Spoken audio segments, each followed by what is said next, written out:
タイプからの心理的なでもない。心理的なやつは朝鳥神社のあれで。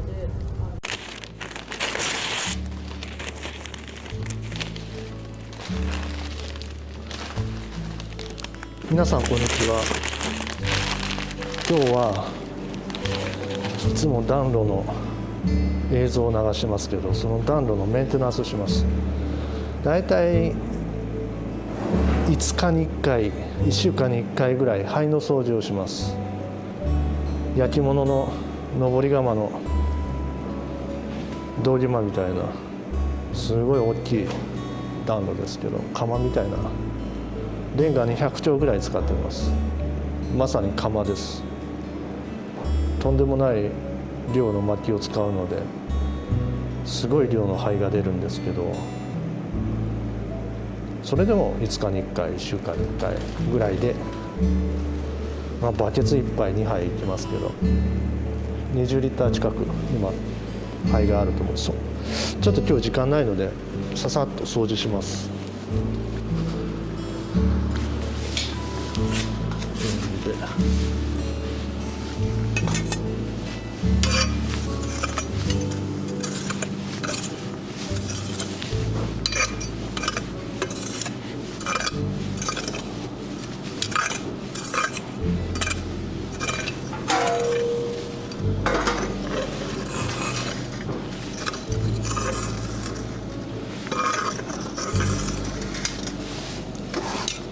あそこレンガ引いてくれるかな。細長いレンガ煙突に引いてなかった。半分ぐらい、もっともっともっともっともっともっともっともっと、はい、これで煙突の蓋が開いた。蓋閉めてると灰が、これ灰掃除が部屋の中充満してます。これで灰掃除してもこの気圧の差で灰が向こうに吸ってってくれるのでこっちには来ない。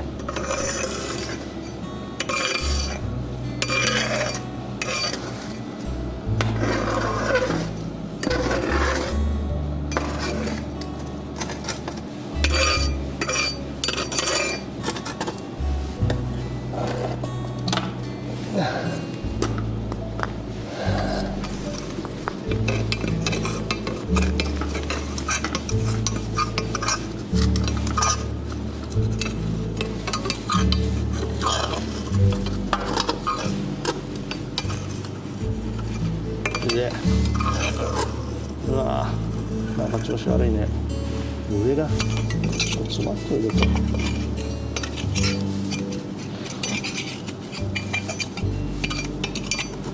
よいしょ。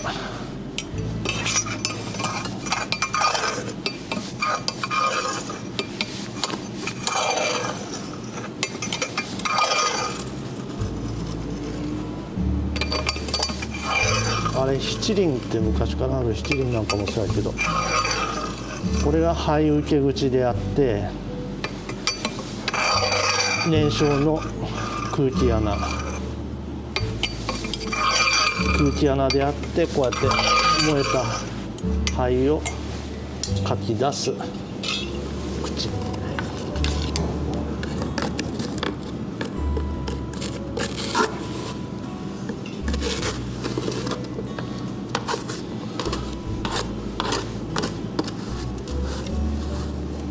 これは何やろうね。ジャンル的に陶芸なのかな。動画のジャンル。陶芸やね。窯ではないけどね。圧倒的にね、本気出せばこれ1000度いく。800度普通に出るでね。もう真っ赤っかになる。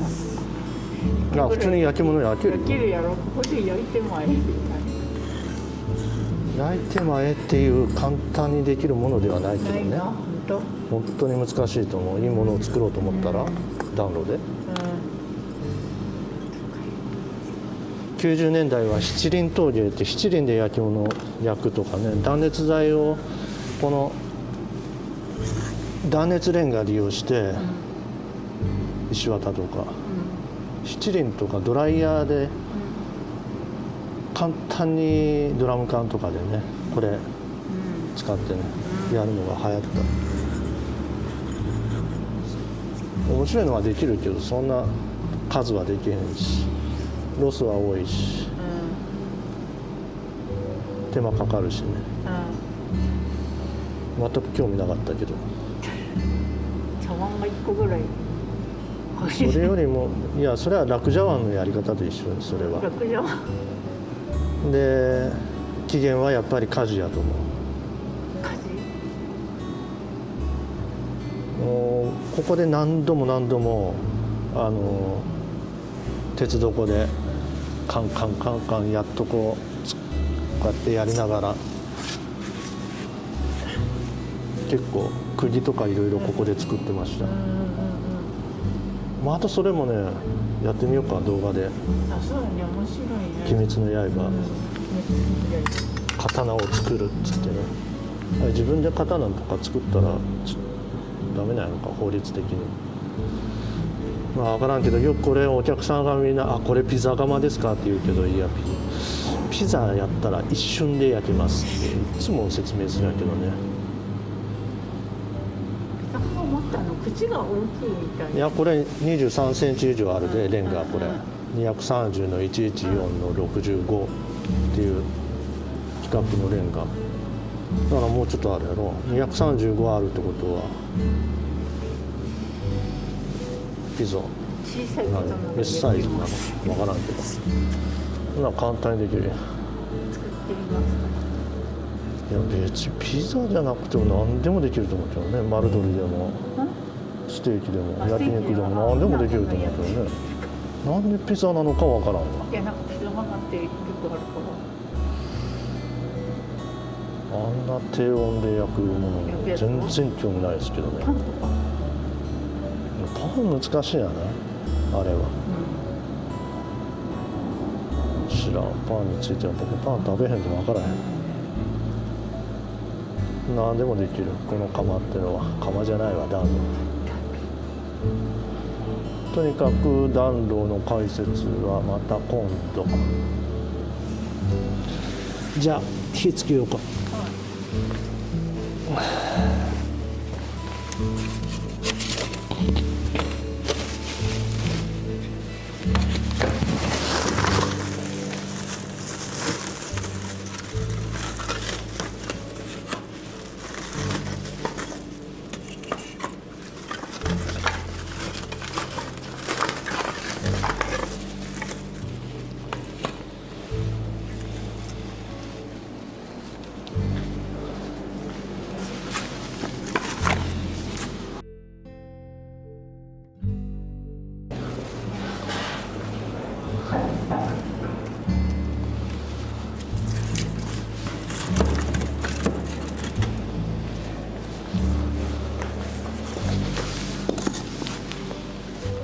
アンドンの2階にはラルカンダというイタリア料理店がありますけどシェフのルカ・ラットワーダは北イタリア出身でピッツァは作ったことも食べたこともそうないらしい。パンばっかりだからイタリアって言ったらピザやけどピザじゃなくてピッツァだからイメージで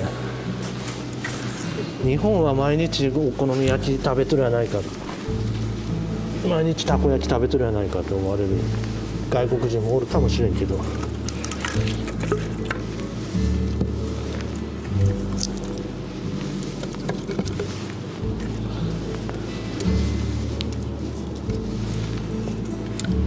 暖炉も薪ストーブも薪ストーブなんかもう石炭なんかそうやけど先に入れておいて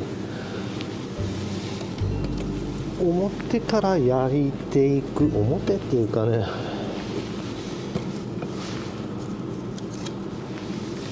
石炭なんか下から焼いたらもう機関車みたいにすごいことになるので上から燃焼させていきます。で薪も、これぐらい大きい暖炉になるともうあらかじめこうやって入れておく。太い巻きから奥に太い巻きを入れて手前に細い巻きを入れてという順番。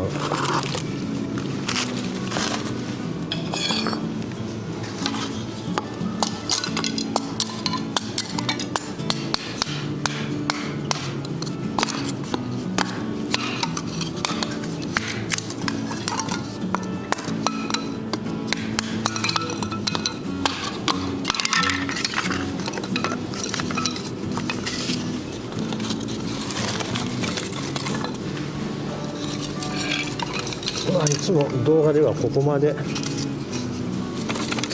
備して、あまりここ口が大きいと逆噴してくるので1丁分だけ断熱入れて、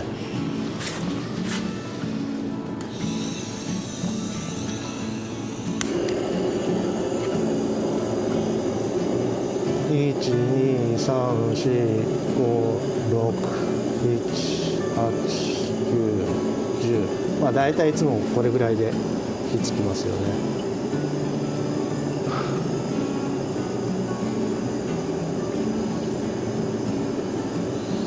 ちょっと今適当にぶち込んだので構造的に火がつきにくい、いつもより。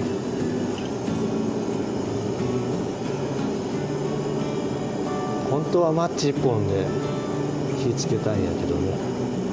なかなかつかめない。いや、松の枝とか落ち葉とか細い枝とか、もうそういうのを自然のなんていうかな、燃えやすいものから用意すれば火はつきやすいんやけど、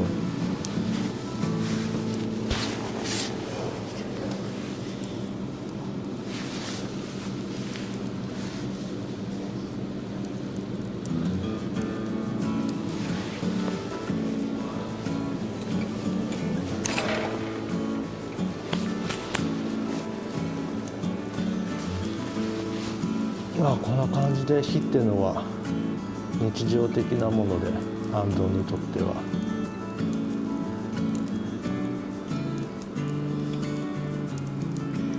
火なんて非日常って方が多いかもしれんけど、一応僕も火を扱うのは数少ないその道のプロとも言えるかな。まあね、薪の扱いはまああれやし、あ、牛尾さんがおった。牛尾さんはあれかがりで炊くで、ちょっと炉内の消音とかっていうのは全然関係ない話やでね。いかにこの炉の中の温度を上げるかとか、そういうのとはちょっと違うね。あとプロパンガスの窯をずっと17年ぐらい扱ってたので、プロパンもまあよう分かってるけど、とにかく薪割り、チェーンソー、そこら辺牛尾さんと一緒か。使ってみるよ。は1年分冬の間にはあるので。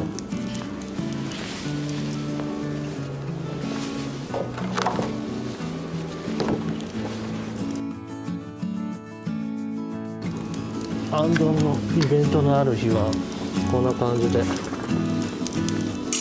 置いてます。まあ良い子はとか言われると、別に僕良い子じゃないでとか、良い子って何とか、もう今の子そうやって言うやろ、ひらがなで、それぐらいの子ね、ひらがなの子は。でちょっと高学年ぐらいになると漢字読めるやろ。今の子は割ともうコロナの中で iPad で YouTube 見たりして、漢字とかこういうのはもう結構読める子多いので、低学年でもこれ暖炉に触れないでくださいって読めるかもしれない。でもさらにいくと、火で遊ぶ子はカッパに襲われますっていう。カッパに火でってなるよね。ある程度今の子だってホラーとか怖いもの幽霊とか妖怪とかね、ちょっとグロテスクなやつ、怖いものってちょっと耐性がついてるやんね。でもさ、火で遊ぶとカッパに襲われるって意味がわからん。まあこれっていう感じでね、これ読んだ子は割とビビる。まあこれって僕のペンネームとかニックネームなんやけどね。はい。ってことで、いつもやってる暖炉の動画のメンテナンスと準備の動画でした。それじゃあ、ありがとうございました。